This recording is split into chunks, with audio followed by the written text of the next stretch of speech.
are Geekcentric, and you can be too.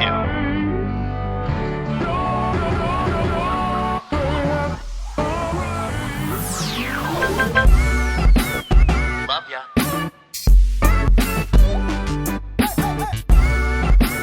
Get home safe, guys. Peace.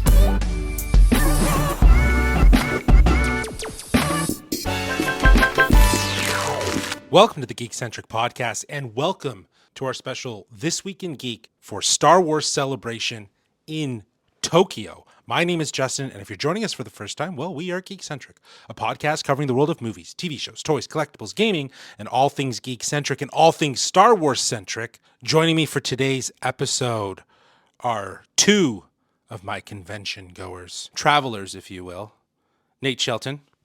Konnichiwa. And Darcy Hudson. Hi. This is live from Tokyo. We are in my hotel room.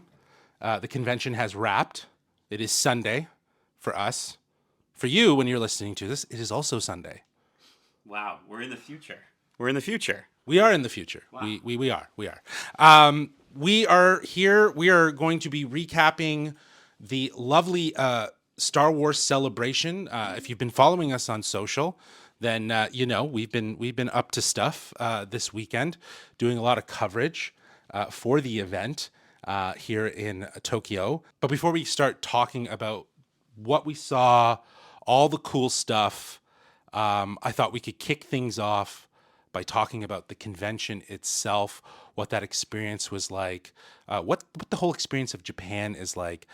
Darcy, have you what thoughts do you have? Well, I mean, the first thing I noticed was that there wasn't as much activations on the floor as past celebrations, but I think that kind of put the focus more on, again, the local culture. A lot of the smaller Japanese companies came out to do some celebration exclusive stuff, which is really cool to see. Again, that blend of Star Wars and Japanese culture is so inherent in the original films, and it's just obviously carried on through so many things. So it's really cool to see that. Yeah, I mean, to know that there are, I think they said over 125 different countries represented in terms of the fan base that are here.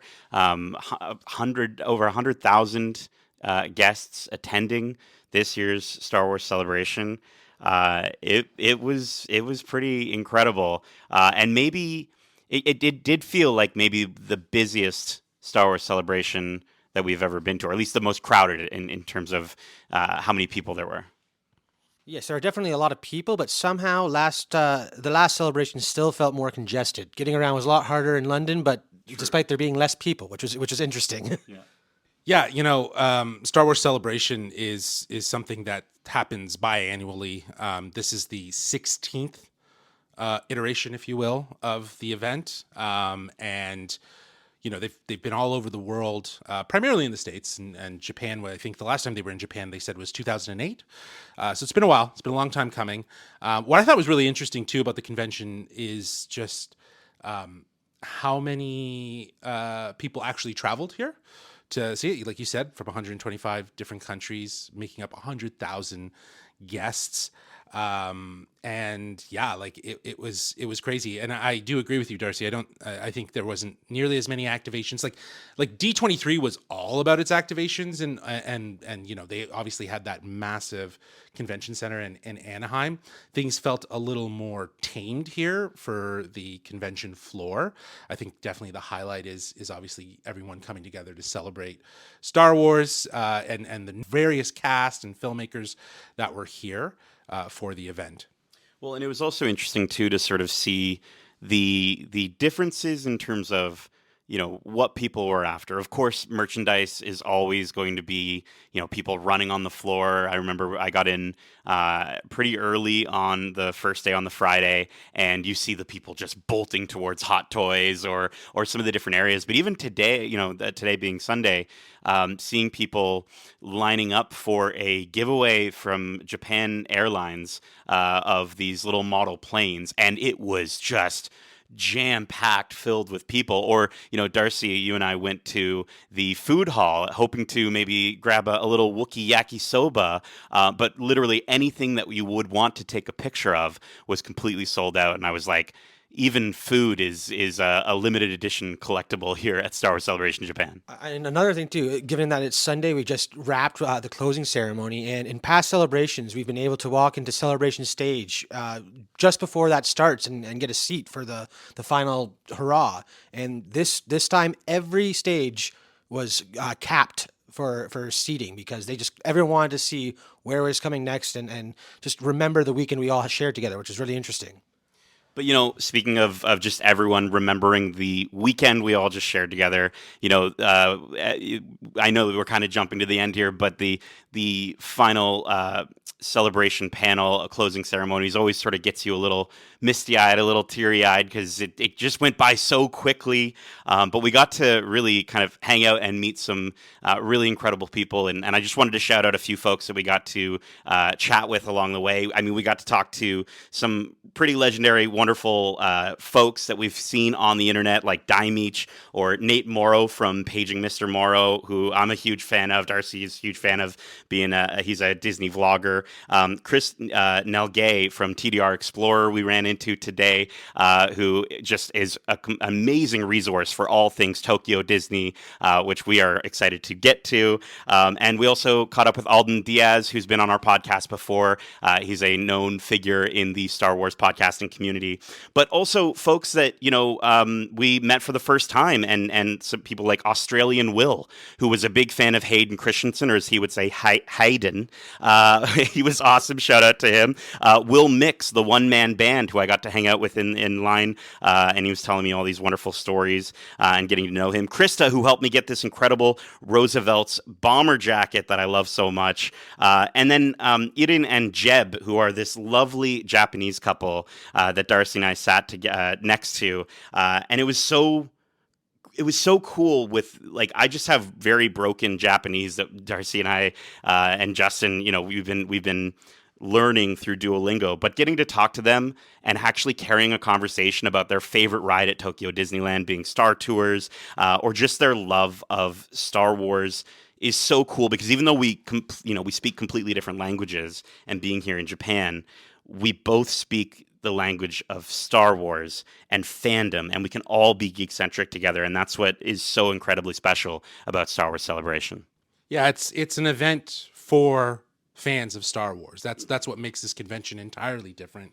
But it's the same sort of vein in terms of bringing fandoms together, but this is all about Star Wars and how Star Wars can unite so many people around the world for the, just the stories that it tells and the lessons that can be learned from those stories. So yeah, this was an amazing experience to be out here, to be covering it, to connect with fans. A huge thanks to our friends at Disney Studios Canada for getting us access to all of these panels.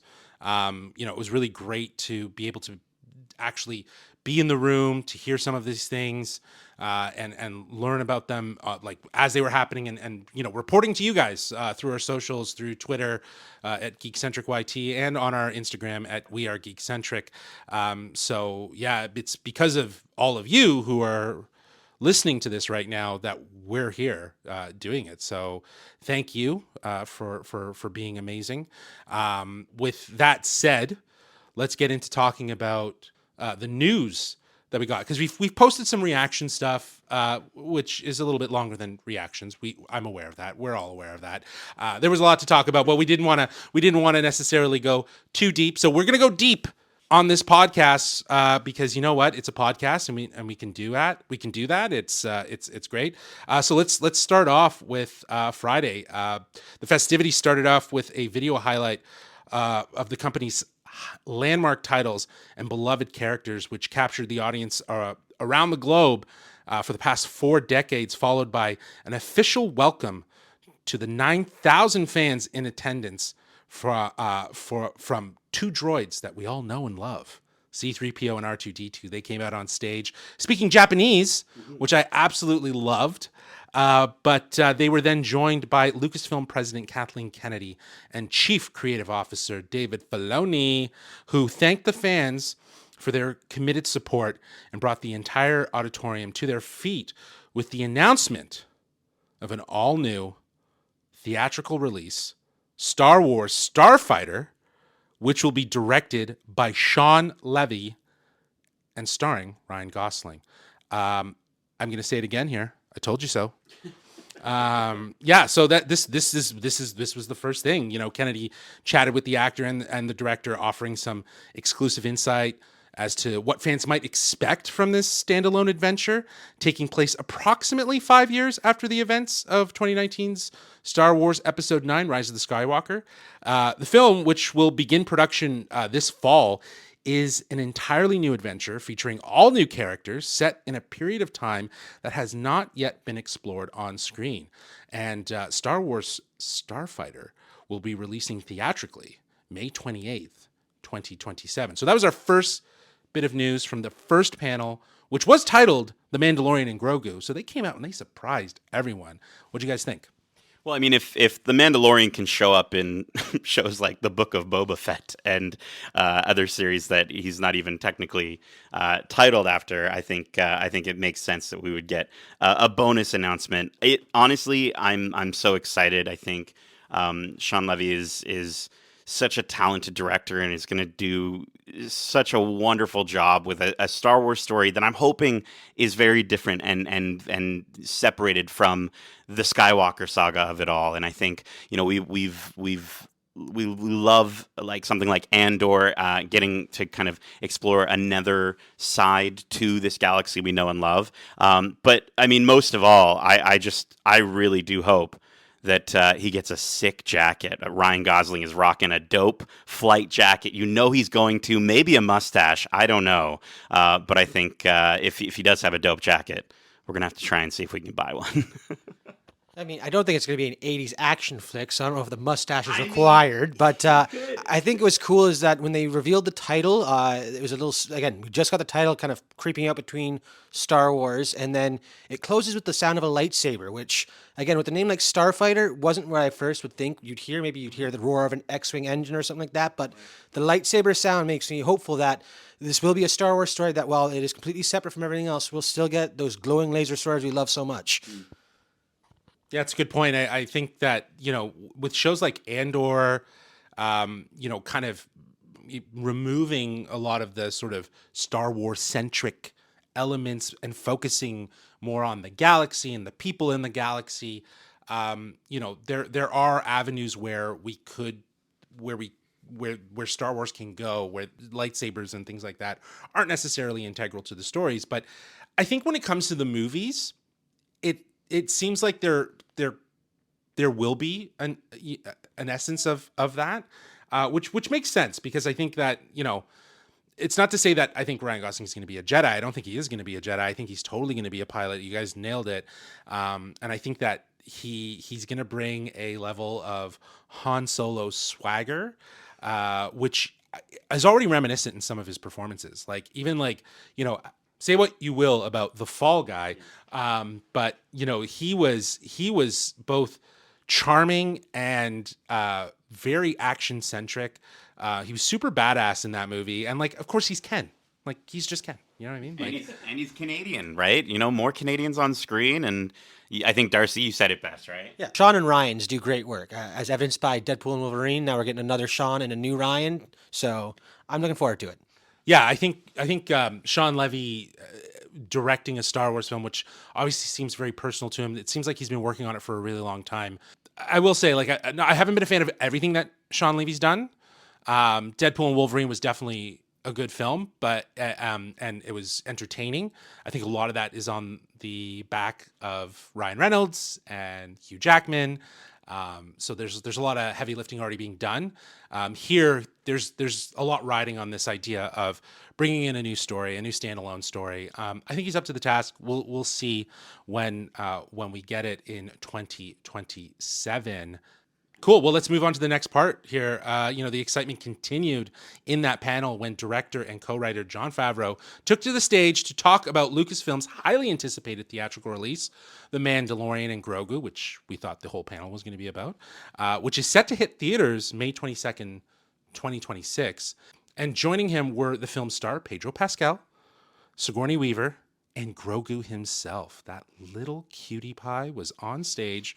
They all had a brief discussion for what fans could look forward to with the characters in this upcoming adventure for the big screen, if you will. In the film, the Mandalorian and his young apprentice Grogu embark on a thrilling adventure as they travel the galaxy. Behind-the-scene images were shared. An exclusive first look of the film was also shared. Let's talk about those behind-the-scenes images. Let's talk about that footage. I mean, I think one of the coolest things to see about this movie, of course, is Sigourney Weaver joining the cast. And what we see is that she is very much a boots on the ground type pilot person. Again, with the casting of Sigourney Weaver, you'd almost expect her to be in a position of power, political almost, but this seems like she's very involved in the fight that's going on in this New Republic. So I'm really looking forward to seeing what comes from that. Well, and I mean, speaking of the fight, I think we, treated to a hallway action scene is always wonderful, and seeing the way Din Djarin is moving and taking out these stormtroopers and snowtroopers, it looked absolutely phenomenal. And I think just that little moment of seeing, we think it's Rota the Hutt. It is confirmed to be Rota the Hutt, played by Jeremy Allen White, and just how muscly he is. We're getting Rota the Hot. Darcy was joking that you were joking that we're going to get some like thirst trap videos of Rota, which is incredible.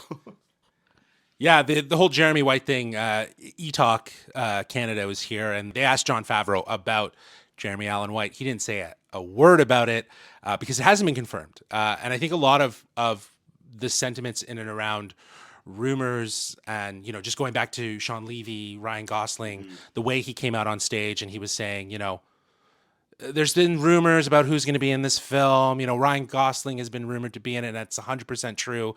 It was a lot. There was a lot of this idea of wanting to confirm things, sort of because their hand was probably forced to do so.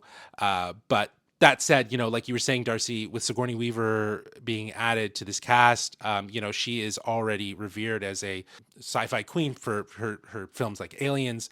And now she's stepping into a galaxy far, far away. And yeah, you're right. Like I was anticipating something that was more, I guess, politically motivated, but I still think that there might be there. It's just on the rebellion side, probably. So she's probably like, an old school pilot who's like running this new sort of alliance, if you will, and working with Mando, and it looks cool. Her costumes were very indicative of the old school rebel costumes that we would see in like the old school Star Wars, right? Like the OG Star Wars. So it's cool. I'm interested to see her in a fighter, right? I think she's totally going to be in a plane. Yeah, I think someone like Sigourney Weaver, it's just like it's going to be really interesting to sort of see her role. I think the footage that we got, the trailer that we got, it is interesting. It definitely took on a bit more of a comedic take at times than I was expecting, but you know what? I'm happy for it, and I think, again, where we've got the ultra super serious side of Andor, we can have a bit more of a fun space adventure with little baby Grogu. Yeah, I mean, that's kind of inherent to Mandalorian, is Grogu has always been a source of comedy because he's this young infant in the world of Star Wars and just wants to eat snacks or, get those frogs or anything like that. So, of course, he'll bring that levity, this conflict that we're going to be exploring. I mean, if we're going to be talking about anything else we saw in this footage, I think seeing Zeb walking side by side with Mando himself is really, really exciting. I think it's going to be cool to get a fully realized Zeb, more than just a cameo in an episode of Mandalorian. We're going to get a full character. He's going to have a presence in this movie and be involved, and I cannot wait because, I mean, who doesn't love Zeb? Yeah, Zeb had a big weekend. We'll talk more about him in a sec. But yeah, like I think one of the most interesting things about the footage that we saw, and to the point of what you were saying, that comedic tone, that is Star Wars, right? Like that charm is Star Wars. Andor is very different for Star Wars, right? It's a good different, don't get me wrong, but I think it's a not an anomaly, but just something very unique to itself. Whereas this does feel like Favreau is trying to bring back that whimsical Star Wars adventure-esque story that inspired him to be a filmmaker. And I think that's what's really interesting about it, especially given, like, I think this will probably be, yes, this will be the first Star Wars film in theaters since Episode 9. So to be getting back into theaters, and Kathleen Kennedy said it, like, that's where Star Wars started. That's where it wants to go back to, and be able to, not abandon television, but also have movies, right? Like, have theatrical releases. So, with the news of Levy bringing a film in 2027, and obviously with the Mandalorian and Grogu coming out in 2026, it seems like they're on the right track. Yeah, and we can't forget that Kathleen, before bringing out Sean, she mentioned the Simon Kinberg trilogy that's in production, the Taika Waititi film, the James Mangold, and the Charmin Abed-Chenoy films. So, like, those movies are all still happening. So we do have, again, those theatrical releases for Star Wars are in the works, and we're going to be coming back to the big screen, which is probably one of the most exciting things to come from this panel. Yeah, there's a lot in the pipeline, and I actually read a report, I think today actually, that Taika Waititi is still working on his film, and that Kathleen Kennedy said that we're running on Taika's time. They want to do this film. They're not abandoning it. So they really want him to do a Star Wars story, and I think that that's great. So it's their commitment to this whole theatrical release, and I think that's great. That's awesome. I didn't attend the next panel, which was for Light and Magic, the 50th anniversary. It was a special panel that was to celebrate the groundbreaking visual effects company's contributions to the entertainment industry. Attendees heard from director Joe Johnson and producer Ron Howard via videotaped greeting, and Sam Witwer, voice of Maul, more on that, moderated a panel discussion comprised of Ahmed Best, Lin-Win Brennan, Doug Chang, Janet Lewin, John Knoll, and Rob Coleman. Now, you guys attended this panel. What do you guys think?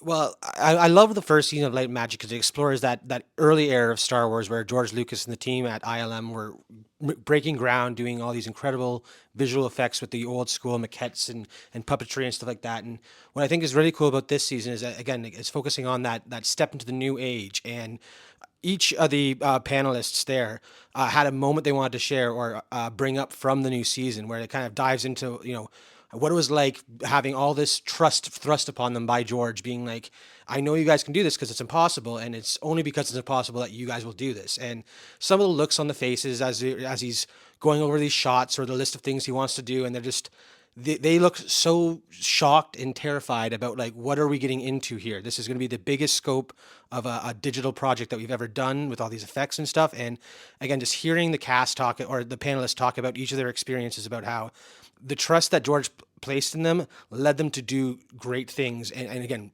break ground and change the way that cinema is made. Yeah, it was great to see Sam Witwer up there hosting this panel and talking to these legendary, talented folks from ILM and from throughout Star Wars, and just to hear his passion and call them his heroes. I think everyone gets so excited to see all these incredible cast members, all these movies, but also we have to remember that it's all these incredibly talented people behind the scenes that are making this stuff. And so to see legends like Janet Lewin, John Knoll, Rob Coleman, Doug Chang, Lin-Win Brennan, and Ahmed Best up there was so cool. And I really did enjoy hearing from Ahmed Best. He is just... I'm so happy that the fandom is just embraced him so much after everything that he went through, also from the fandom back in the 90s. And to hear him talk about, just like what you were saying, Darcy, that George saw something in all of them, and for him to be, really the first of his kind in sort of developing this technology and being a fully realized digital CG character was incredible. And I think my favorite thing, and I'm excited to watch this and see this again in the documentary, but we got to see a clip. And Darcy, I'm blanking on the exact name of it, but to see Jar Jar in these clips, if you could explain it better, probably. Yeah, so Ahmed was saying that George was a huge fan of Buster Keaton and was inspired by his physical comedy, and he wanted Ahmed Best to brush up on all that. And there's a specific scene where Buster Keaton gets a mini tank attached to his foot, and he's trying to get it off, and it keeps shooting all these different places, and it's almost shot for shot exactly what happens to Jar Jar with one of the battle droids in that big scene. And even further on, there's Buster Keaton running down a hill with boulders chasing him, and it's just Jar Jar running away from those boom blasts, and like everything about the character physically was inspired by Buster Keaton, but then the heart and just the personality that was brought to it was all Ahmed Best, and that was George being like, you know what you're doing. I trust you to make him my favorite character. And I think one thing that we heard throughout this panel a lot was the phrase, I think George's maybe favorite phrase, which was, you'll figure it out. And so to hear that from Ahmed Best, we've got a great clip on our socials of him explaining the line about Boomdegasser. So you can definitely check that out on our Instagram. Going past Ahmed, of course, there were other incredible panelists there. Just, again, they were all talking about how the ground they were breaking. At one point, they were talking about the digital fight between Yoda and Dooku, and how that was changed lightsaber fights forever, basically, because we never seen anything move like that. And just the confidence that John Knoll had to have when going into a meeting to be like, I can do a fully CG Yoda. We won't use a puppet anymore. This is the new way to do Star Wars stories, is just incredible. And then again, Rob Coleman talking about his involvement in just coming up with the set designs and just trying to wrap his head around about how George brought in all these storyboards for that first movie and just took a couple of highlighters and was just scribbling all over these pictures, being like, this is real, this isn't, this is real, that's fake. And it's just, the looks on all the faces of the people in the rooms are just like, their minds are being blown with just the sheer amount of work that George is just proposing for them to do. And again, it all comes down to the fact that George is just like, you guys will figure it out. I know you can, and we'll make Star Wars great. So it's just, unfortunately, we haven't had the chance to watch season 2 yet. We've been so busy at the convention, but I know once we get a second to calm down, and I'll definitely be putting that on my watch list. And Justin, you guys got to meet Rob Coleman, is that correct? Yeah, he's actually staying in the hotel that I'm staying at, and we found out that he's Canadian. He's from Toronto, which is pretty wild. So maybe we'll have him on the podcast. We asked him. He said he would be interested. So more on that later. But after the Light and Magic panel, there was a special Lucasfilm animation panel celebrating the 20th anniversary of the division that created fan favorite and critically acclaimed shows like Star Wars: The Clone Wars, Star Wars Rebels, The Bad Batch, and of course the Tales series. We got some more to talk about with that in a sec. The panel was moderated by David Collins and included panelist Dave Filoni, Chief Creative Officer at Lucasfilm, and Athena Yvette Portillo, Vice President of Animation Production at Lucasfilm, and surprise guest Sam Witwer. We were treated to the world premiere of the first episode of Lucas Animation's Star Wars: Tales of the Underworld. This is obviously, as I mentioned, part of an ongoing series. We've already had Tales of the Jedi, Tales of the Empire, and now we are getting Tales of the Underworld. This is coming out May 4th, 2025. This latest entry into the Tales series follows former assassin and bounty hunter Asajj Ventress, who is given a new chance at life and must go on the run with an unexpected new ally, while outlaw Cad Bane faces his past when he confronts an old friend and a marshal on the opposite side of the law. So let's talk about what we got from this first episode. This will be spoiler free. We're not going to spoil anything about it because honestly, the opening was a pretty big spoiler, so I don't want to necessarily get too into the weeds with it. But yeah, what'd you think? Well, I think, something that is out, that's been out, that this is a spoiler for the Bad Batch, but when we saw Ventress show up in the Bad Batch, we were all like, how? And while I'm not going to say exactly how, the gaps are going to be filled in throughout this series. And so to get to see her and to get to sort of see this it looks like a very personal journey for her was so exciting. And I think the first thing I noticed, and the first thing that gave me shivers beyond just how incredible it looked, was the music. It was just absolutely incredible, and I'm so excited to see more of her story and to see the other side of things with Cad Bane as well. Yeah, multiple times during that episode, you just kept going, "Ah, the music," multiple times. And I'm just like, dude, I get it. Calm down. But what I think is really cool is that where we left Asajj, at least in the story before Tales and before Bad Batch, it was just stories that were, again, a lot of the books that came out for a while during the Disney era of publishing were inspired by Clone Wars stories that were never followed through on. So one of the books that featured her was The Dark Disciple, and it was such a personal journey for her. And that's where I really grew attached to the character more so than from the Clone Wars. So seeing her in this show feels like it's really paying homage to what was set up in that book and is going to carry this her legacy forward to where we would see her in the Bad Batch or what have you next. So it was really cool to see it again. The music was incredible, and just before we even go on, I love how they structured this panel where they talked about the past, the present, and then the future. Like it really was celebrating all things Lucasfilm animation, and the fact that even Filoni was saying that the reason why he was able to make the transition to live action was the way that George taught him how to storyboard and to visually tell these to frame these stories, let him go from that animated world to the live action seamlessly. And again, you can tell that everyone on the team at Lucasfilm Animation, who's again Filoni's kind of stepped away and is giving the reins to new talent. He is coaching them very much in the same way that George coached him. So it's all about visual storytelling, and we even got to see a bit of an animatic from an unused Clone Wars episode that kind of really highlighted how they do go about shooting these scenes almost in a 3D space and being able to be like, let's go from a different angle and really make this world a fully realized world, which is really cool. Yeah, first the first episode that we saw of Tales of the Underworld was fantastic.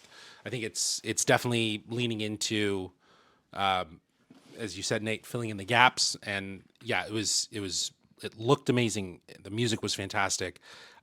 It's just so great to see Lucasfilm keeping the love for animation alive. I think a lot of people thought after the Bad Batch, what's the next project that they're going to do? And this feeds that appetite for animation fans.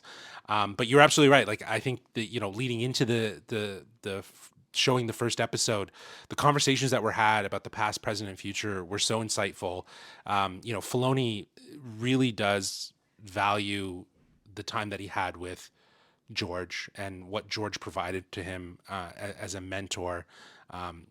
In a lot of ways, we joke about how Star Wars Celebration is a bit of a ode to George, and it felt like that in this panel where Filoni was really just kind of celebrating George Lucas's, vision, his mind, and the way he sort of, as you guys were saying in the Light and Magic panel discussion, like this idea of just challenging people to do the best work that they can do, To do the impossible. yeah, to do the impossible, and to really kind of push themselves. So you can tell from the sort of sentiments and the endearment that Filoni has for George, that he values everything that he was able to take away from his time as as they worked on these animated series, and which really does, in a lot of ways, like Clone Wars fills in a big gap for what happened between episode 2 and 3, but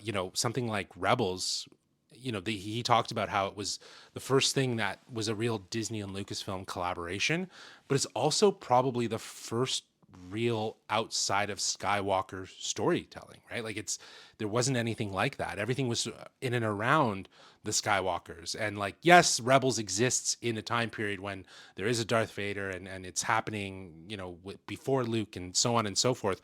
But it's, mostly new characters, right? And that's sort of what helped reinvigorate this whole idea of like Star Wars being so much more than Skywalkers. It kind of helped to establish that idea, actually, not reinvigorate, but it helped to establish that Star Wars can be so much more.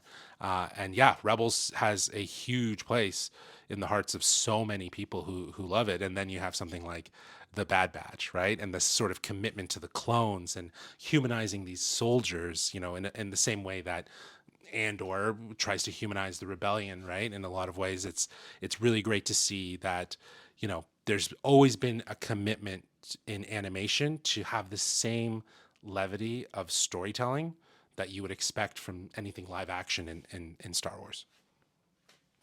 Yeah, and I just in terms of the Tales of series in general, it's crazy to think that we're already on our third Tales of series, and I'm so excited for them to continue and to think that they came out of Dave Filoni's travels on a plane and just a way to kill time for him, and the fact that people loved that first series so much that they keep making more of them, and I'm so excited to see where the next Tales of series takes us next.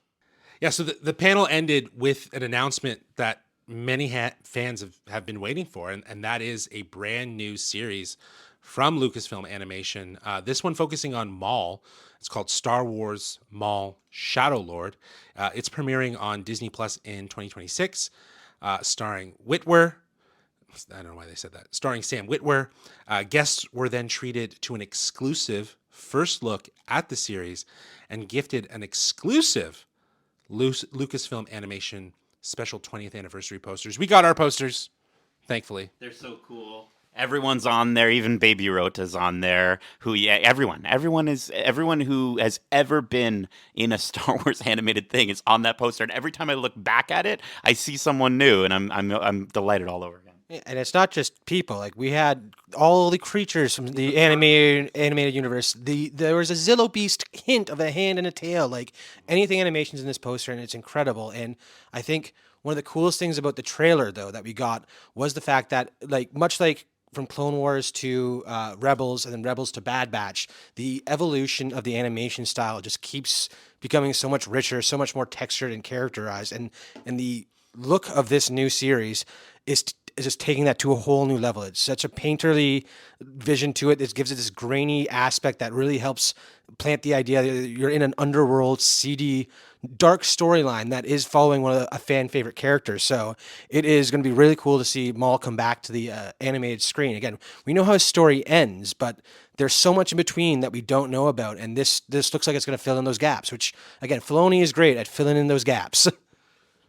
Well, when there's not much other than like, books and comics that are already helping to kind of fill those gaps, there's so much to draw on. But like, to your point, Filoni is so inspired with what people haven't seen that he just wants to take from those other avenues and other mediums of what's already been kind of built for Star Wars, and then just infuse it into these visual stories. And yeah, like the first thing I noticed when I saw the footage on the screen was just the grain, the texture, in the look of it, right? Like it felt like it was, as you said, meant to feel dark and seedy and gritty. And I love that we've kept we we've kept a sense of form and structure. So like more like the outlines of these characters look very similar, but to your point, that painterly look, that brushstroke look, it seems to be getting more and more evolved. And I think you see it in this footage where they're just kind of having more freedom with it. Whereas like in Bad Batch, it was you see it in the shadows and the highlights and the way that the faces are sort of filled in. But there's still like a little bit more structure. It almost feels more painterly than Bad Batch in a lot of ways, and I love it. And I think it has a lot to do with just Maul's face paint, right? Like the way his face looks. But yeah, it was insane to see this footage, and it wasn't an Omega series like I had hoped, but I'm happy that we're getting something that is in the dark realm, like you were saying, Darcy, like something that feels like it's tapping into the darkness of Maul, and giving us a story that is a little more darker. Well, and again, just like how we're getting a personal story for Asajj Ventress in Tales of the Underworld, we're going to be getting what looks like a very personal story for Maul, and I think a lot of fans were somewhat kind of left wanting more after the little tease of Maul and the criminal syndicate that he is running at the end of Solo in that little teaser. It's like, where did that go? Whatever came from that. And I think this is going to maybe answer how he got there. And so I'm very excited to see it. I think it's awesome to have Sam Witwer back in this role. And yeah, the look of it looks so cool. The fact that it looks like he has a beyond just a gang of other Dathmirians with him shooting a giant Gatling gun out of the back of a truck, which was crazy to see in Star Wars. It looks like he is going to be taking on a new apprentice, and that was really, really cool to see. Yeah, I mean, it's wild to think that we're getting a Maul series, and the fact that we're getting Maul with a new apprentice as he's taking on all these other syndicates, trying to right the wrongs that had happened earlier from Solo and stuff like that. Again, we're filling in these gaps that we've all wanted to see, and now we're going to get it in what looks to be an incredible visual storytelling style. So I'm stoked. And just a neat detail, sorry, that I saw on StarWars.com. It takes place on a planet untouched by the Empire. So the fact that we're going to be having a planet where it just seems like maybe crime is just sort of running rampant. We saw the trailer actually started out with like what looked like maybe some criminals playing a sabacc game, and I love how it just started off with like, oh, it wouldn't be him, he's long gone, or whatever, and you just hear the metal clanking of the giant feet and legs, and it was just such an incredible moment. And to hear Sam Witwer afterwards just say, "Play it again," it was just such a cool moment, and the whole crowd just popped off. Yeah, it's iconic. Palpatine did it. Mm-hmm. So now here his apprentice is doing it, right? So, but yeah, that was it for Friday. That was a great way to end panels on Friday. Like you said, having Sam come out and do that, play it again. It was pretty badass. Let's move into Saturday, where the event continued with hosts Sasha Bokel and DJ Taro took to the stage to kick off the day with a thrilling look at the highly anticipated season 2 of the Emmy-nominated drama Andor, which returns to Disney Plus for its long-awaited conclusion on April 22nd. The excitement started with a exclusive look at a recap of season 1. The duo then welcomed creator, writer, director Tony Gilroy and executive producer Cassian Andor himself, Diego Luna, to the stage. They were then joined by executive producer Sane Wollenberg and cast members Genevieve O'Reilly, Denise Go, Kyle Soler, Adria Arjona, and Alan Tudyk for a very lively discussion of what fans have to look forward to in season 2. Darcy and I didn't attend this one. We didn't get to the stream, but Nate, you did. So share.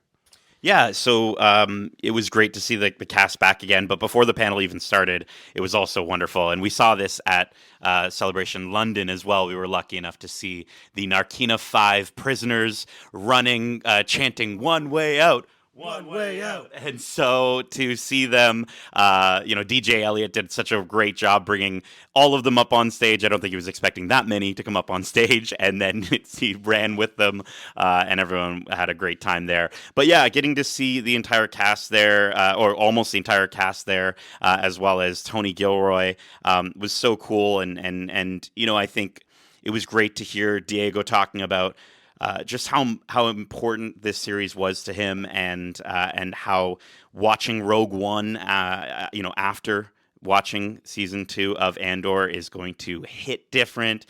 We got some great images of Cyril Karn and Dedra Miro, and them, Kyle Soler and Denise Go talk about their spicy relationship, and there, some pretty awkward looks and moments. But I think the biggest pop off in the crowd was for Alan Tudyk returning as K2SO, and just to hear to hear him talk about his experience wanting to pitch K2, what was it, K2 Fast 2 Furious, and he's like, but Tony's a better writer, so he didn't go with that. But hearing him talk about his experience, and then hearing that back to back with Diego talking about his experience working alongside Alan Tudyk was very heartwarming, and so super cool. And then the entire crowd was treated to the first episode of Andor season 2. Watching it on a big screen, seeing it on that big screen was so cool, and to hear the crowd popping off for it was awesome. Yes, and so while me and Justin weren't in the streaming rooms or the celebration stage, we were on the show floor, which the two of the stages were on. And let me tell you, the crowd was popping off during that entire first episode. You could hear everything going on, but it was almost always being drowned out by the crowd just going nuts for everything that was revealed in that exciting first episode.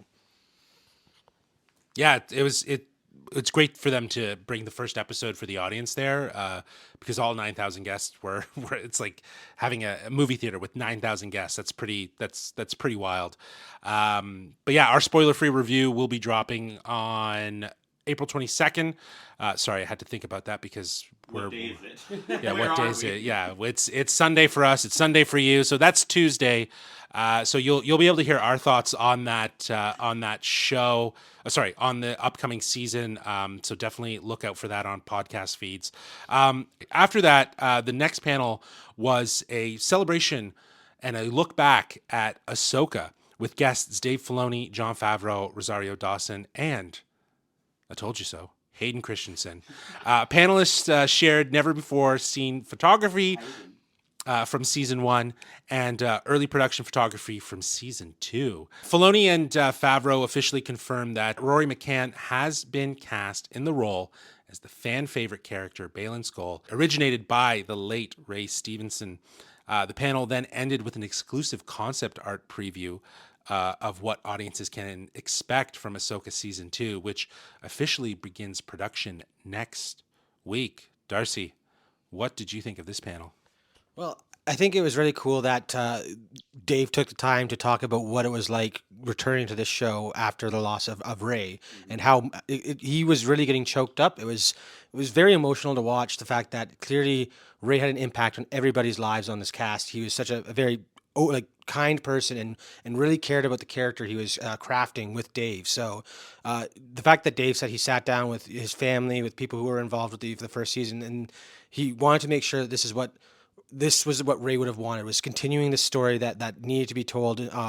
And again, it goes to show how much the cast makes these stories happen, because they put themselves into it so much that when something like this happens, it is almost impossible to think about moving forward. But the fact that we got this confirmation and we did get some stills of Rory McCann in costume, I think this is going to be a really cool exploration of the story and continuation, honoring everything Ray brought to the character.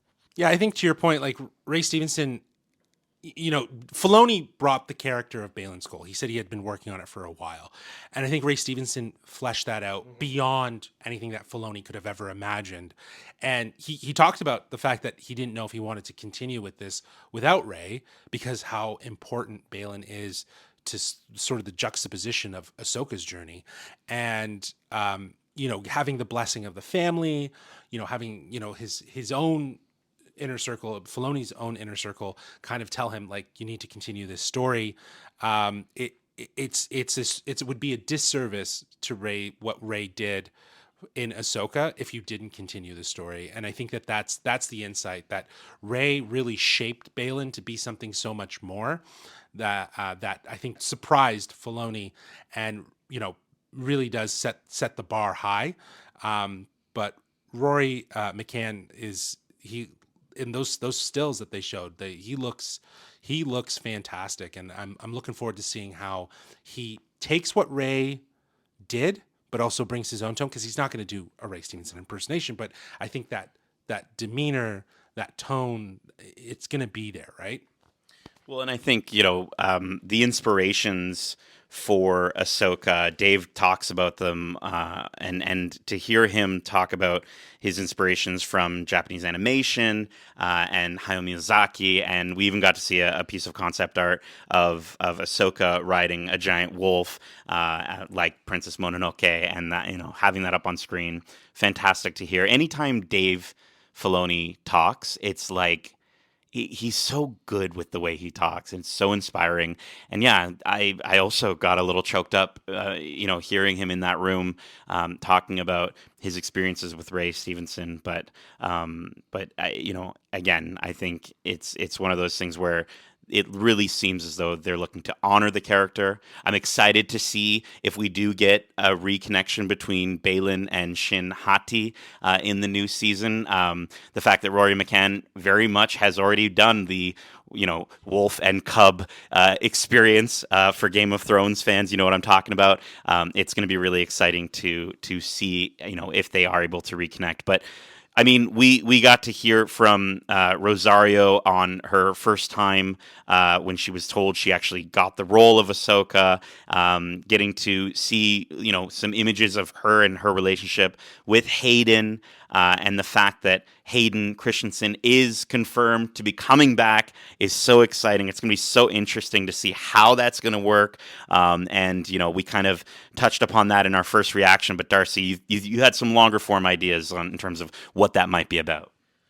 Yeah, I mean, again, the fact that it's been confirmed that the season 2, at least the Ahsoka Sabine side of the story, will be focusing on the Mortis gods from Clone Wars.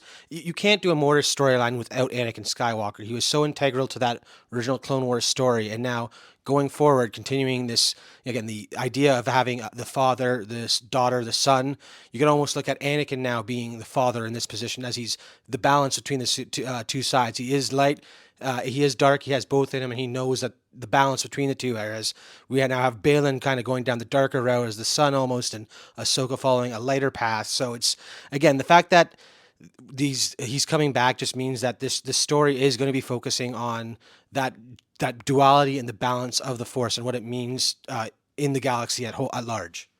And I'm sorry, but Admiral Akbar returning as well for this series is so cool. I mentioned earlier how fans may have been left wanting more for Maul at the end of Solo, a Star Wars story. Darcy, you and I were talking today about the fact that Admiral Akbar really didn't get his due when he was killed off in The Last Jedi. So to hear that he's going to be in this story is really exciting. The fact that he's going to be going toe-to-toe or head-to-head with Thrawn is really exciting. And, I was reading that apparently that's not something that's necessarily new, and that has been kind of going on in the expanded universe already. Yes. So again, the whole the Thrawn Ascendancy trilogy, Timothy Zahn's new storyline. Once Thrawn came back into canon, it's all about how he was a driving force for the Empire to gain control over knowledge, and how he was using knowledge as its most primary weapon. So the fact that we're going to have, again, Dave Filoni said it best, we're going to have the guy who, he doesn't have any special powers. He's just the Moriarty level of intellect that makes him such a threat, and he's putting up against Akbar, which is, again, one of the greatest leaders of the rebellion. I think is just incredible because, like you said, fans were unhappy with how his story ended, but to see how he got there, I think is going to be so much more fulfilling, especially if he is facing the greatest enemy you can think of, that is Thrawn, and potentially the Chiss Ascendancy that will follow. So, I mean, I'm stoked to see what's coming from that. But again, what was cool about the Hayden and Rosario talks were the fact that they both, again, having worked with Dave for a while now, they know the characters really well. I mean, Rosario seems to know Ahsoka inside and out, almost better than Dave at times.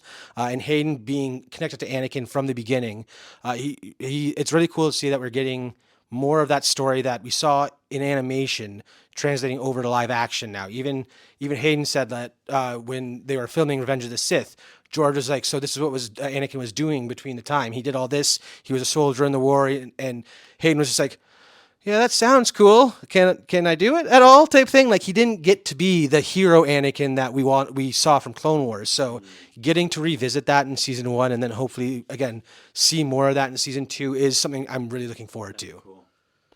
Yeah, that would be cool. I think the idea too with this is that it's the evolution of those characters, right? We've seen that history. So this is part 2 of that. Yeah. So how Hayden fits into this story, obviously as a Force ghost, obviously.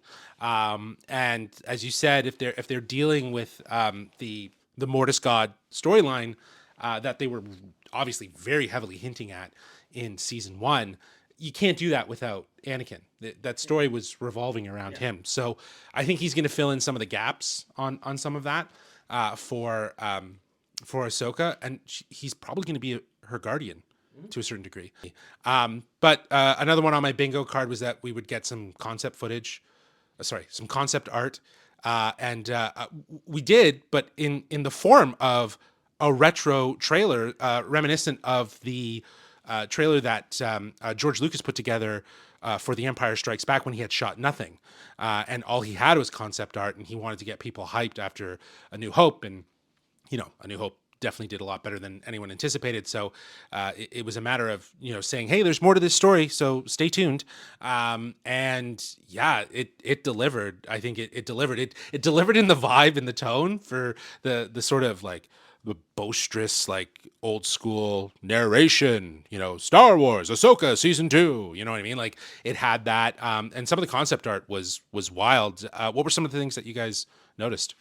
I mean, off the bat, they're talking about the fact that the war is raging on 2 fronts, in 2 galaxies. So we get to see both sides of the battle. I mean, we see Shin Hati at one point facing off against Hu Yang, wielding 4 lightsabers. Can't wait for that fight. We have Ahsoka and Sabine facing off against these weird mechanical droids, and then even later on, Ahsoka facing a much larger ancient mechanical being.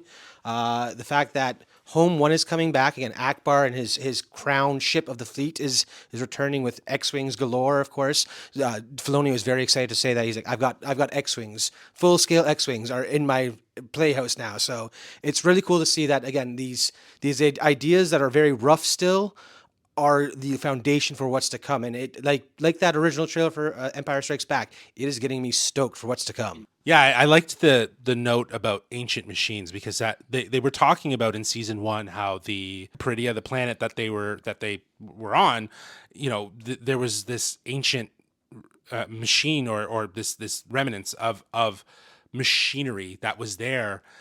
So I think that's what that's referring to. Maybe they awaken something that's just been dormant on this planet, which is really interesting.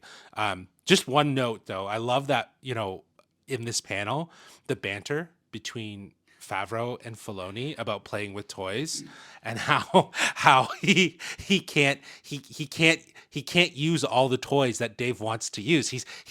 Dave is like the gatekeeper of what John can put into his things, and the fact that he's like, I couldn't use lightsabers, but I gave you the dark saber. You got the dark saber. You got Ugnaughts, right? You get the peg warmers, is what he said, right? Yeah, again, they're very much a brotherly relationship, which, again, having multiple brothers myself, I've been in the position of getting stuck with a few toys and also holding back those good ones. But again, it was really cool. Some of the other footage we saw was Ezra Bridger, clean-shaven, with the Rebel fleet almost. So, again, him back with the Rebels is exciting. And it looks like there might be a new Night Sister villain that looked really intriguing. I'm interested to see. I think the Night Sisters were such an intriguing element of season 1 of Ahsoka, so much so that getting to see them in Tales of the Empire was really, really cool too. And so to sort of see that element live on is going to be really interesting. Yeah, no, I couldn't agree more. I think that. I think what really stood out about the concept art is that there's a lot fleshed out already, and like once production begins next week, they're going to be hitting the ground running. And Zeb, we totally forgot. Zeb's also going to be in Ahsoka season 2, so that's awesome. And Chopper. And I mean, the crowd popped off when they said Chopper. Chopper, they went crazy for Chopper more than Zeb somehow. But no, I'm really intrigued to see. I mean, I think everyone's been saying, we just want more Rebels. So the fact that Dave's just like, well, I'll give you Rebels, but in live action is so cool. Yeah, and I think Favreau talked about that. Like they talked about how putting Ahsoka in the Mandalorian was a bit of a test for them. to see could this work, and it really did work. And then they were able to materialize that into a show, and a show that obviously is being led by Filoni. He wrote all the episodes for last season. He's writing all the episodes for this season. So it's exciting. It's exciting to know that we're getting more.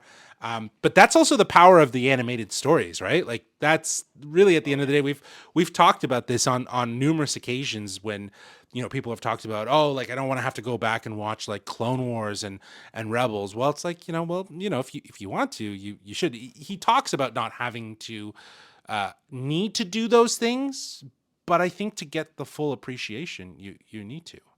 Well, I think it definitely helps and really fleshes it out. But the brilliant thing about season one, I think, because my family don't really like the animation side of Star Wars, but love live action.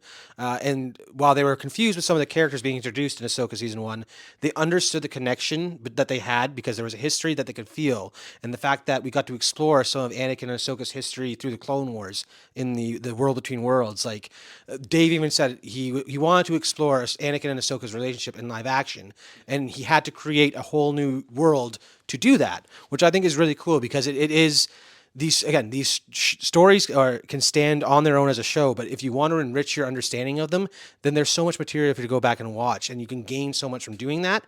But again, it's not necessary. Again, he knows what he's doing when he's writing these stories. Well, and I sorry, I just love that thing that you mentioned about the power of these stories in the sense of like, we were joking the other day. We were talking about like, what do you think the Kinberg trilogy is going to be about? And Darcy, you're saying like, well, the Chiss Ascendancy, this and that, and I'm like, Darcy, that push your glasses up, nerd moment over here. But shows like Ahsoka are the exact reason why absolutely that is so possible that could be a reality with the Simon Kinberg film trilogy for audiences, for general audiences to learn more about these things that, hardcore Star Wars fans have been in love with for so long. So it is so cool and so exciting. And I cannot wait for 2026 when Ahsoka season 2 hits. Yeah, it's gonna be it's one show that someone on Twitter reminded me that like takes the balance of like nostalgia but also storytelling, kind of like Andor in a way. I know we keep talking about Andor, partially because we watched all the episodes, so, And it's so good. yeah. But yeah, like I think that has a lot to do with, again, like we were saying, the stories that have been established before. Like there's a reason why people loved it, right? And loved Ahsoka is because they were so passionate. They played that sizzle reel before with people reacting and freaking out over the live action and seeing things and seeing some of these characters come to life. Like it was really cool to see, especially as a fan that's been so committed to those stories, to see it, in live action, and also just to have Filoni like actually materialize these characters into real life. I loved how he talked about seeing like young Ahsoka with Ariana Greenblatt, and how it just kind of broke his mind. And it was weird. yeah, it was weird. In his reality, he was questioning his reality.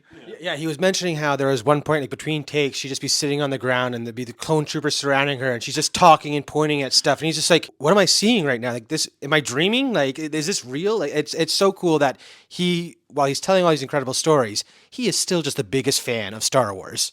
And it's something you don't really think about, is the idea of like, yeah, this is stuff that was just in this guy's brain, and now it's in front of him. And so it must be so trippy, as exciting as it is for us to see as fans and to hear concepts, see concept art and see how that translates. For him to have it was like an idea that he worked with George on, and now just to see it in front of him and physically is just, that's so cool. Yeah, and I think the last note I want to make about this panel is that, like, and I was kind of touching on it before, is that, to see Favreau and Filoni on stage together, kind of talking about their collaborative relationship.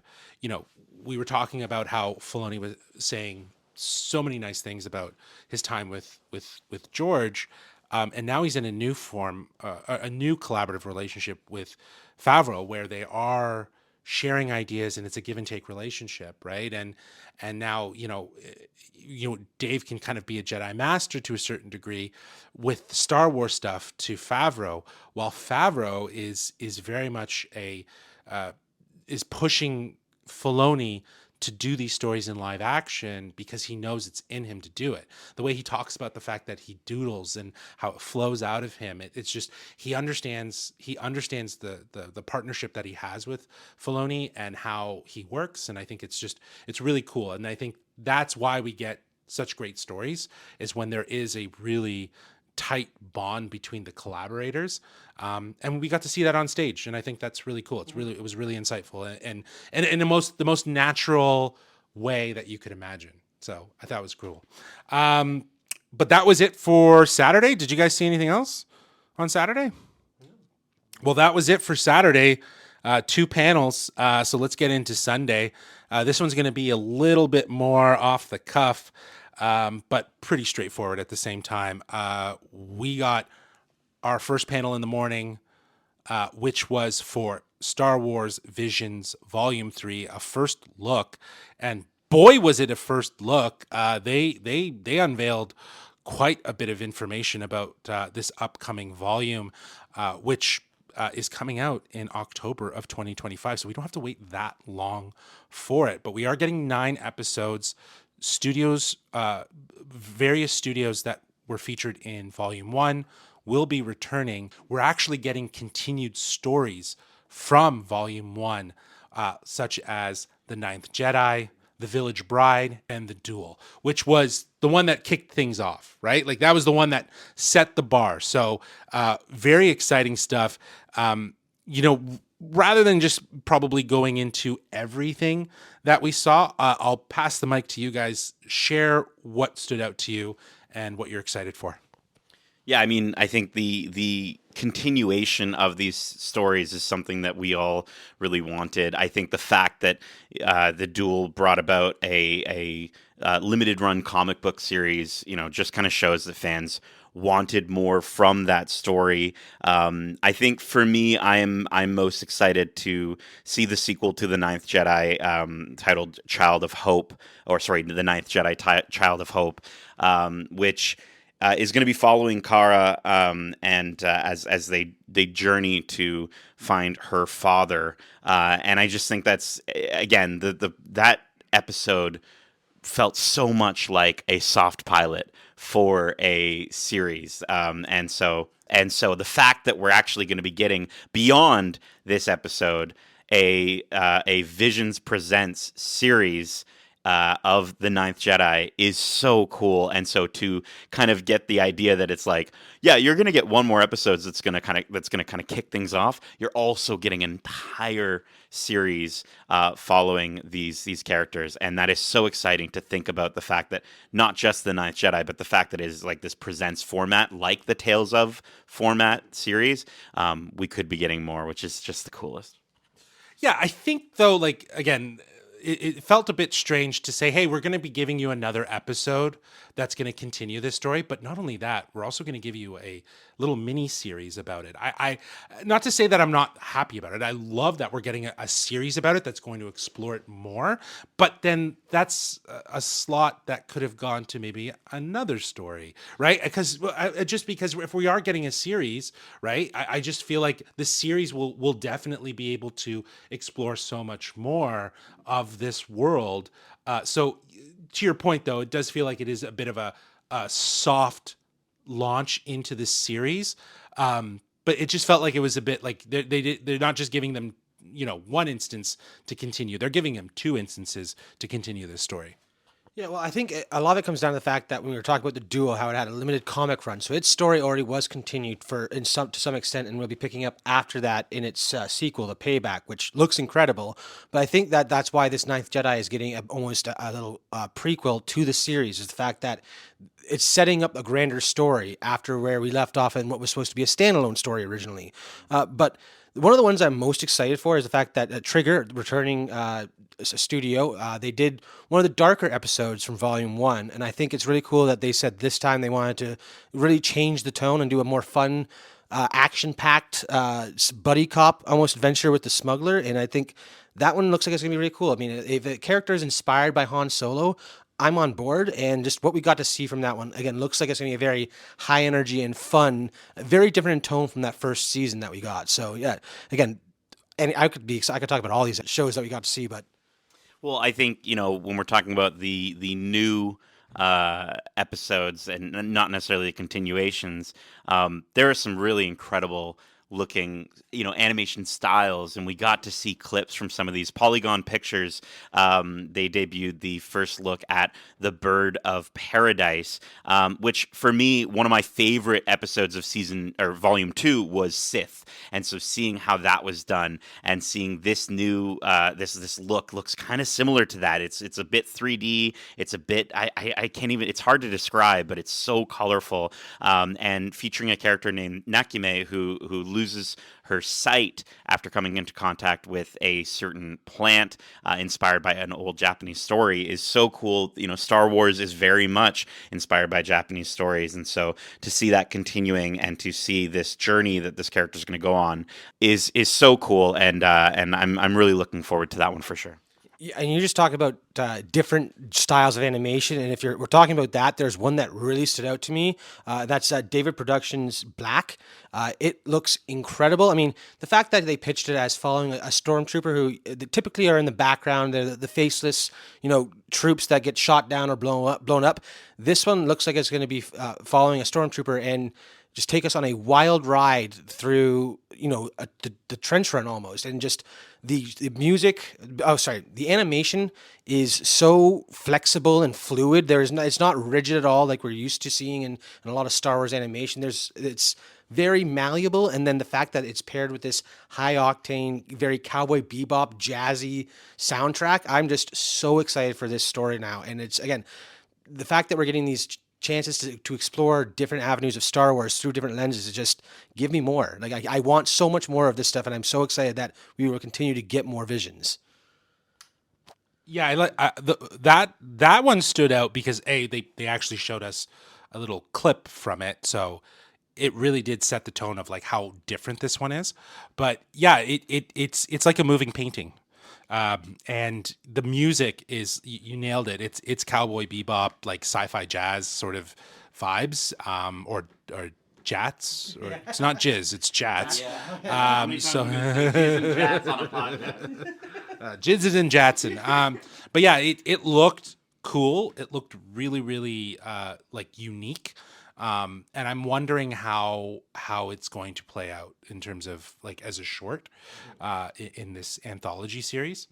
Yeah, and I think there's, Justin, I gave you the golden book for your daughter of Toby, and that was in season 1. And so to see Yuko's Treasure, featuring Yuko and Billy, who's a caretaker droid, and I wasn't sure if I heard this correctly because we were getting subtitles. A lot of the presentation was in Japanese, and we were getting subtitles that were incredibly delayed. But I heard the caretaker droid Billy has a microwave in his belly, and so that was really funny to hear.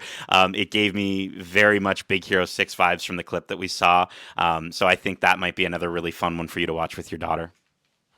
Yeah, like for me, it's the entirety of Volume 3. The fact that we're getting more of these stories, and just the fact that again, as James Wow, he's the showrunner who's been kind of leading this project. I had the opportunity to talk to him a while back for Volume 2. He's so committed to this idea of the marriage between culture and Star Wars, and that sort of balance, if you will, and the idea of how it can change your perspective, but it brings all of these things together that bring us together, right? Just like Star Wars brings us all together, right? Like we can all relate to aspects of it. So I love that there's that commitment to these stories, that there's this commitment to wanting to see these stories told, and that all of the people that we saw that came up and presented concept art, talked about their stories. They're all committed to this. They love the idea of what they're doing, and all of the stuff that we saw that we were able to actually share. So you can again check it out on our socials. It is on Twitter at Geekcentric YT and on Instagram. It's in our stories, but it's already been archived into memory, so you'll see it there. So you can fly through them and see some of the stuff that we saw. But it doesn't spoil anything for you. It just gets you hyped for these stories, especially if you're excited for animation and anime. And yeah, I think this is just such a perfect venue. Obviously, Japan, Star Wars Celebration, great way to showcase this and share it with some diehard fans. Now, the next panel I didn't attend. This one, you know what? I'm going to pass it to you, Nate, because you can fill the audience in on what you saw and heard. I both saw and heard it. You're right. So we had the opportunity to attend Disney Experiences Building the Galaxy with Walt Disney Imagineering, hosted by Ahsoka Tano herself, Ashley Eckstein. She was joined by Asa Kalama, Anisha Deshmain, Michael Cerna, and Matt Martin, respectively from Walt Disney Imagineering, Disney Live Entertainment, and Lucasfilm. And they talked about some upcoming really cool stuff coming to the parks. We are very big Disney fans, but we are also very big Disney Parks fans. We have yet to, as of this recording, travel to Tokyo Disneyland and Disney Sea, but that is absolutely going to happen, and we are so excited.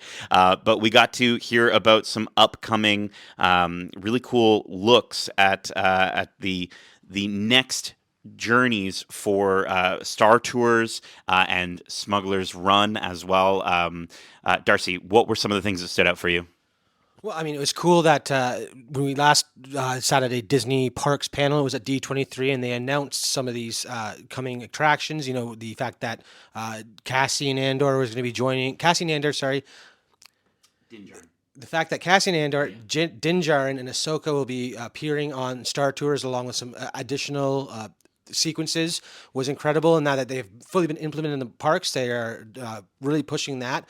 So at South by Southwest, they revealed that Smuggler's Run will be visiting Tatooine, Bespin, and the wreckage of the second Death Star, including a broken trench run, which is really cool. But then they also revealed a fourth location exclusively for us, that is Coruscant. So I get to be a Coruscant boy, yeah! And so what's cool about this, though, is the fact that they're talking, they were saying that it's going to be a much more interactive experience, whereas the original Smuggler's Run was very much is interactive, but it was always the same story. This one seems like it's going to be something that we're choosing the story. We're not going to be randomly put through this. The engineer, one of the least favorite seats on that ride, will now be probably the one that you pick the most because you get to choose where you go on this adventure. Well, and I mean, having that big decision, I think one of our favorite moments on Smuggler's Run, if you've ever ridden it, is getting to punch it. And so that's such a fun thing, or getting to be the pilot. And I think it's always one of those moments where you're like, oh, I don't want to be the engineer. But yeah, to have that decision is so cool. But beyond that, you're also going to be interacting directly with Grogu. You're going to have a little screen with a little panel that you're going to be able to maybe, I don't know, help him with the wiring or something. I don't know, feed him macarons or something. I don't know. But I think that's going to be such a popular seat now on Smuggler's Run, and it's such a great way for them to expand this experience. Yeah, and what's really cool about this thing is the fact that Mando and Grogu are along for the ride, and all this concept footage we got, or art we got, the Razor Crest is right there, or the Mando is flying right alongside the cockpit. So this is going to be like more than just Hondo's voice in your ear. You're going to be on an adventure with someone from this universe, and I think that's so cool. And again, the fact that they are putting the choice in our hands is something that they've never really done before on these rides. Because again, they've done the story rides, but it's always something that is set in stone before you even get on the ride. But this one is going to be evolving with what you do, and the fact that they even got to show us something that something that they use with tests to kind of practice timing on some of these runs and stuff like that. We got to see some animatics of flying through a trench run and through Tatooine. I am so excited to see where this ride goes. Well, and hearing that Asa shared his experience about testing it over thousands of times. The fact that Anisha mentioned that she's got just a bunch of saltines and like water, in the back when they do that to help them from getting too sick. It just shows these folks are so passionate about what they do. We were treated to images of some of them as children, with oversized stormtrooper helmets on Matt, or Michael with a giant, plushie of Wookiee. I almost combined Wookiee and plushie together, plushy. But so cool to see these folks talking about this. And Darcy, I mean, get hyped, my dude. You've got more lightsabers to buy. Yes, as the member of Geekcentric with the largest lightsaber collection, I can officially say that I will be buying another one as soon as it comes out. They announced that in addition to the in addition to the nature scheme, the power and defense, or Sith, if you will, and the light side and the High Republic era, we're going to be getting a Rey era, or Rey almost scavenged lightsaber hilt combo pack. So I'm so excited the fact that we're finally getting a fifth option. I mean, I loved when they added the new sets of hilts, but it's always cool the fact that these hilts come with a story, and the story of Savvy's is that it's all pieces found across the galaxy, which fits right in with Rey. So of course, it almost feels like the natural evolution of the lightsabers at Savvy's. So again, if you already have lightsabers or already have all four of them, there's a fifth one to go back and build now. So you just come with me, because I know I'm going at least once, if not twice. I'm looking forward to living through you. I don't know, after all the money we're going to spend on this trip, I don't know how soon I'm ready to go drop some cash on some lightsabers. But that being said, I can be talked into it. BDX droids currently at Disneyland Tokyo. We've not gotten a chance to see them at the parks. They've been testing them at some of the parks in the States. We did get a chance to interact with one of them, or a few of them, at D23. But they are going to be coming soon to Disneyland Paris and Hollywood Studios in Orlando. These droids, we got to see two of them come out on stage. Ashley was freaking out. She's like, I want to buy one of these. And I do too. One day maybe they'll be available. But for now, getting to see these droids, see the way that they're programmed, see the way that they're controlled, but then also the fact that they're going to be, at some point, able to interact with guests on their own is so cool. Yeah, they talk about the computer learning they're doing, where they're constantly, first they start off in a fully computer environment where it's all digital, and they train these robots to have like certain patterns they follow, so they can be balanced and right themselves if they're knocked over or pushed at all. And they're just developing that further with now bringing them into the real world, and just having these cast members really guide them in how to react with these guests, and how eventually that'll lead to them just being able to do that on their own is so cool. But I love how that we're so excited about what we can buy and what we can play with and stuff at the parks that we forget about what we can watch. Because Michael talked about what it was like designing a light show for Batuu, and he talked about how he remembered it started from the fans, how they would watch fireworks over the spires of Batuu with no music and just the loud explosions. He's like, I can do something with that, and that led to them creating the show, The Shadows of Memory, a Skywalker saga, and how they are really pushing the bounds of storytelling through visual arts, and how the fact that while we, being fans of Star Wars, all know the Skywalker saga, people in the universe don't necessarily know that. So how do they tell a story without giving everything away to the audience that wouldn't know that? And it's just painting this idea of a myth that is the Skywalker saga, and the way they're going to do it through visual storytelling, and just the way that the spires will become the canvas that tells this story is so cool. Because I mean, Galaxy's Edge has so many reasons to go there, and at night it looks incredible. But now we're going to get a nighttime spectacular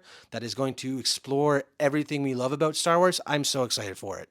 And yeah, like you said, the fact that this came out of the fans, right? And I love that the whole message of this weekend is just how much the fans, it's all connected, right? And so the fact that the fans started this by watching the fireworks from Batuu that weren't necessarily timed, then they decided to make a timed one in a performance, and now this nighttime spectacular is going to be exactly that, spectacular. Spectacular. That's fantastic. Well, that is it for our panel recaps of Star Wars Celebration. I know we're running long here, but I'd love to know, Star Wars Celebration. It's not just about the fans that we get to interact with, or the things that we get to see. It's also about the stuff we bought. What's one thing that you really liked buying? Because you guys bought a lot of shit. Yes, I mean, me and Nate like to buy things. I think we've discussed that a lot in this podcast. We are collectors. That's kind of our shtick. But recently I got back into vinyl collecting after I got a new vinyl player. And Star Wars music here had some incredible Japanese cover and colored vinyl presses of A New Hope and Empire Strikes Back. And I got to say, that might be the one I'm most excited to bring home to my collection, because it's something that I can always turn back to and put on and enjoy. Because, again, getting back into vinyl has been something that I've really enjoyed over the last year, and bringing Star Wars into that is so cool. So yeah, that's definitely something I'm really happy to come home with. I think for me, it's got to be the items that are just so specific to Japanese culture and Japan. I picked up a Star Wars Daruma doll, Stormtrooper Daruma doll, that is a bit big for my luggage. It's gonna be maybe getting into my backpack.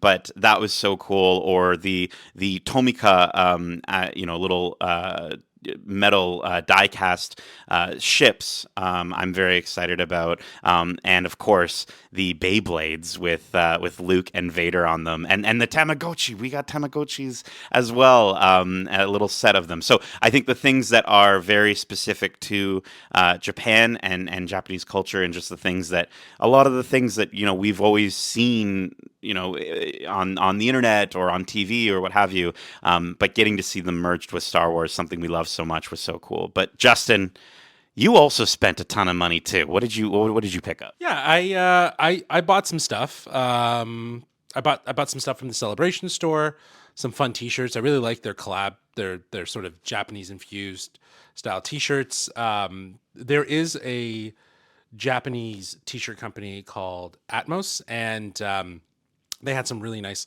high quality T-shirts, but they had like vintage prints on it, so I got a couple of those. I really like them. I think they're super stellar, and to your point, Nate, they kind of embrace the cultural aspect. They had stuff from Poland, they had stuff from other areas around the world, but I bought one that was for Return of the Jedi. It was a Japanese poster on the back of the T-shirt with Star Wars written on the front in Japanese. So yeah, I wanted that stuff. I wanted stuff, to your point, that helped, that marriage that the cultures of Japanese culture into Star Wars. So I wanted to get some of those, and I picked up some Hot Toy stuff as well. So yeah, it's gonna be. And Grogu's. I picked up some. Yeah, I got some Grogu stuff for my daughter, and yeah, I did a lot of shopping for her. That's for sure. I did a lot of shopping for her. Good excuse. Yeah, a good excuse. She is the excuse that I'm able to buy these things. But yeah, that's our recap for Star Wars Celebration Tokyo. But at these celebration events, there's always this thing called the closing ceremony. And again, like Nate was saying before, and like we've been talking about on this podcast, it's where fans get to come together and just, say a fond farewell to Star Wars Celebration. Because as I mentioned before, it is a biannual event. And at these closing ceremonies, they like to announce where they're going to be going next. So I didn't attend the closing ceremonies, but Darcy, you did with Nate. Where's Star Wars Celebration going next? Well, they opened up the fact that it's happening again in 2027, the 50th year of Star Wars being a thing. So to really drive home the fact that it's 50 years of Star Wars, they're doing it in Los Angeles. And I'm really excited to again go to Celebration. I think I'd be excited to go anywhere for Celebration. But what has me excited about them going to LA just makes me think the fact that it's the 50th, it's in LA. Will we see George Lucas at Celebration finally? I mean, finally. He's been there before, but he hasn't been in some time. So, I mean, it'd be really cool, I think, if Celebration, he's there and there's a panel where he gets to experience the love that these celebrations have for him. Again, they're odes to his work and the masterpieces he's created. So I think it'd be cool to see him witness the scale that it's gotten to.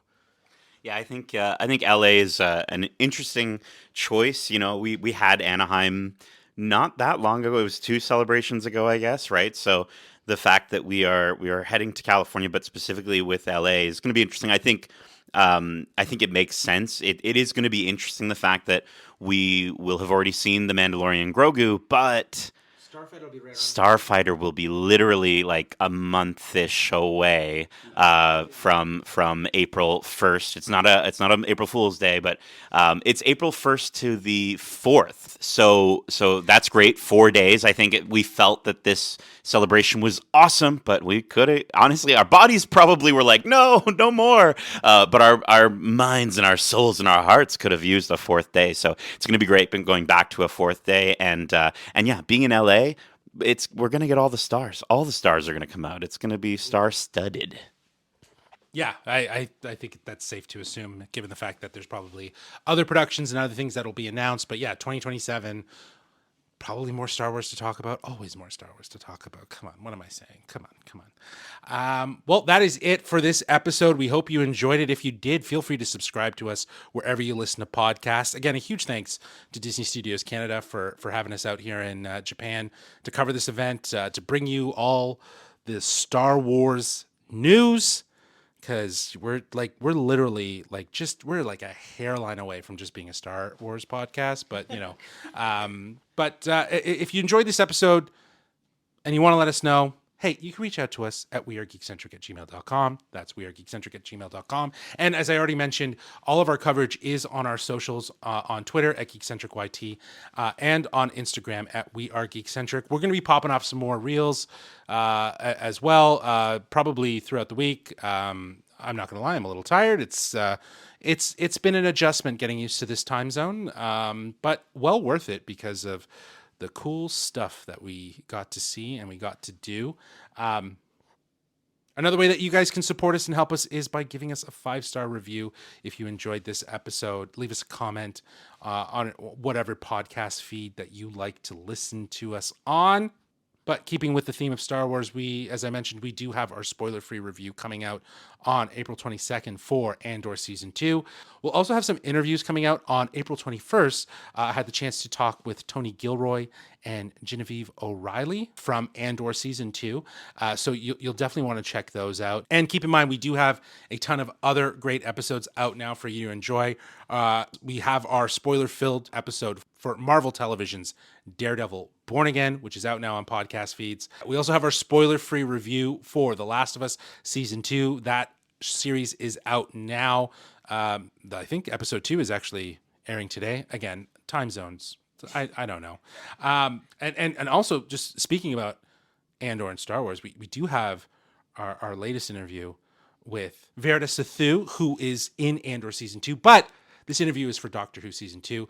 Darcy and Nate had the chance to talk to her, as well as Judy Gatwa from the series. That's available on podcast feeds and on our YouTube channel at youtube.com/geekcentric. You can go to our YouTube channel and see all of our interviews, see our beautiful faces. Support us wherever you can. We really appreciate it. Again, if we wouldn't be here if it wasn't for all of you fantastic people out there. So thank you. But until the next Star Wars celebration, where we get to do all of this all over again. So see you in 2 years, celebration, as we say. Laters. Hey, what?